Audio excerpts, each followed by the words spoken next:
ഇപ്പോൾ trending ആയിക്കൊണ്ടിരിക്കുന്ന palm കഫിൻ്റെ ഒരു making video ആണിത്. ഇതിനു മുൻപ് ഞാനൊരു പാം കഫിൻ്റെ മേക്കിംഗ് വീഡിയോ അപ്ലോഡ് ചെയ്തിരുന്നു.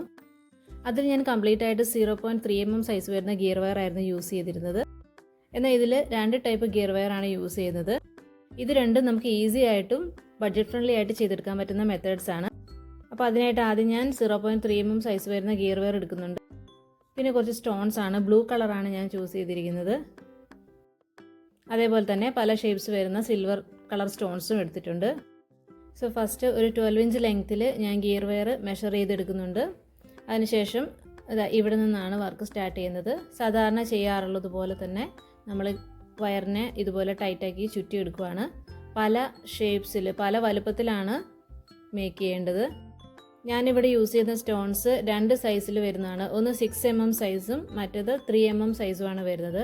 സോ അതിനെ സ്റ്റിക്ക് ചെയ്യാൻ പാകത്തിനുള്ള ഹോൾസാണ് നമുക്ക് മേക്ക് ചെയ്യേണ്ടത്. സോ നമ്മൾ എപ്പോഴും ചെയ്യാറുള്ളത് പോലെ തന്നെ ലെഫ്റ്റ് സൈഡിലും വീണ്ടും റൈറ്റ് സൈഡിലും ആ ഒരു രീതിയിലാണ് ചെയ്യുന്നത്. ഇടയിൽ വരുന്ന കമ്പി നമുക്ക് ഹൈഡ് ചെയ്യണം. അതിന് വേണ്ടിയിട്ട് ഇതുപോലെ ജസ്റ്റ് ഒന്ന് സെൻറ്ററിലേക്ക് പ്രസ് ചെയ്ത് വെച്ച് കഴിഞ്ഞാൽ ആ സെൻറ്ററിലെ കമ്പി ഹൈഡ് ചെയ്യാൻ പറ്റും. മാക്സിമം അടുത്തടുത്തായിട്ടാണ് ഇതുപോലെ ബ്രാഞ്ചസ് മേക്ക് ചെയ്യേണ്ടത്. അതേപോലെ ചെറുതും വലുതും ആ ഒരു രീതിയിലാണ് ഇതിനെ അറേഞ്ച് ചെയ്തെടുക്കേണ്ടത്. ഇപ്പോൾ ഇത്ര റെഡി ആയിട്ടുണ്ട്. ഇത് ഞാൻ മാക്സിമം ആ സെൻറ്ററിലെ കമ്പി ഹൈഡ് ചെയ്തിട്ടാണ് ഓരോന്നും ചെയ്തെടുക്കുന്നത്.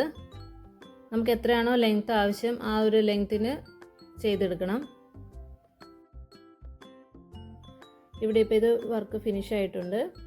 ഇനി ഇതിനെ ജസ്റ്റ് കയ്യിലൊന്ന് വെച്ച് ഞാൻ ഏകദേശം അതിൻ്റെ ഒരു മെഷർമെൻറ്റ് നോക്കിയെടുക്കുന്നുണ്ട്. ഇതിൻ്റെ വൺ സൈഡിൽ എനിക്ക് ഈ ഒരു ലെങ്ത്തിൽ തന്നെയാണ് വേണ്ടത്. അവിടെ ഞാൻ ജസ്റ്റ് ഒന്ന് മാർക്ക് ചെയ്യുന്നുണ്ട്.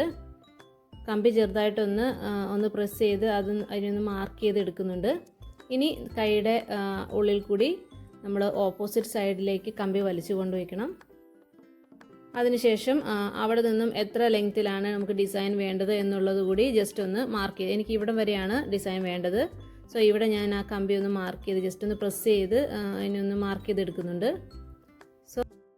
സോ നമ്മൾ മാർക്ക് ചെയ്തിരിക്കുന്ന ആ 2 ഭാഗത്തിൻ്റെ ഇടയിൽ വരുന്ന പോർഷൻസ് ഇതുപോലെ റഫായിട്ടൊന്ന് ചുറ്റിയെടുക്കുക ചെയ്യുന്നത്. ഇനി ഈ സൈഡിൽ ചെയ്ത ഇതേ വർക്ക് നമ്മൾ ഓപ്പോസിറ്റ് സൈഡിലും ചെയ്തെടുക്കുന്നുണ്ട്. സെയിം ഡിസൈൻ തന്നെയാണ്, വലുതും ചെറുതും ഒക്കെ ആയിട്ടുള്ള ഡിസൈൻസ് ആണ്. അതിൻ്റെ ലെങ്ത് ഒക്കെ നമ്മുടെ അളവിനനുസരിച്ച് എടുക്കാം. ഇവിടെ ഇപ്പോൾ ഇത് റെഡി ആയിട്ടുണ്ട്. 2 സൈഡിലും ഒരേ ഡിസൈൻ തന്നെയാണ് ചെയ്തിരിക്കുന്നത്. സെൻറ്ററിൽ വരുന്ന പോർഷനും ഇതുപോലെ പിരിച്ച് എടുത്തിട്ടുണ്ട്.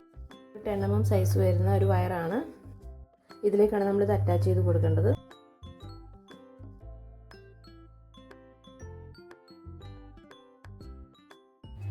ഇനി ഈ കമ്പിയിലേക്ക് നമ്മൾ ഈ റെഡിയാക്കി വെച്ചിരിക്കുന്ന പീസ് ചുറ്റിയെടുക്കുക ചെയ്യുന്നത്. മാക്സിമം അടുപ്പിച്ചടുപ്പിച്ച് ഓരോ ബ്രാഞ്ചിൻ്റെ ഇടയിലൂടെയും ചുറ്റിയെടുക്കുന്നുണ്ട്.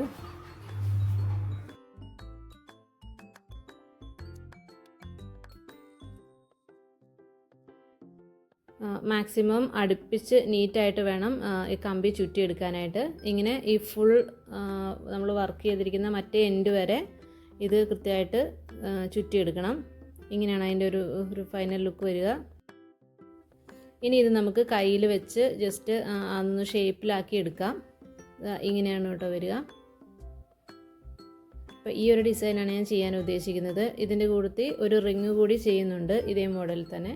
ഇനി ഇതിൽ നമുക്ക് സ്റ്റോൺസ് സ്റ്റിക്ക് ചെയ്യാം. അപ്പോൾ അതിനുവേണ്ടി ആദ്യം ഗ്ലൂ അപ്ലൈ ചെയ്യുന്നു, പിന്നെ സ്റ്റോൺസ് ഒട്ടിച്ചു കൊടുക്കുകയാണ്. സ്റ്റോൺസ് ഞാൻ മാക്സിമം നമ്മൾ ബ്രാഞ്ച് കാണാത്ത രീതിയിൽ അതിൻ്റെ കമ്പിയെല്ലാം ഹൈഡ് ചെയ്യുന്ന രീതിയിൽ മാക്സിമം ക്ലോസ് ആയിട്ട് വേണം സ്റ്റോൺസ് ഒട്ടിച്ചു കൊടുക്കാൻ. ഇതേ രീതിയിൽ ചെയ്തെടുത്ത ഒരു റിങ് ആണിത്. ഇങ്ങനെ ജസ്റ്റ് നമ്മളിതിൽ നോർമൽ റിങ് ഇടുന്നത് പോലെ തന്നെ ഇട്ട് കൊടുക്കുക ചെയ്യുന്നത്. അതേപോലെ അതിൻ്റെ ബാക്കി പോർഷനും കൂടെ ഇട്ടിട്ടുണ്ട്. ഇങ്ങനെയാണ് വരിക അതിൻ്റെ ഒരു ഫൈനൽ ലുക്ക് വരുന്നത്. സോ ഈ വീഡിയോ നിങ്ങൾക്ക് ഹെൽപ്ഫുൾ ആയി തോന്നുകയാണെങ്കിൽ തീർച്ചയായും കമൻറ്റ് ചെയ്യണം, അതുപോലെ ലൈക്ക് ചെയ്യണം. Thank you.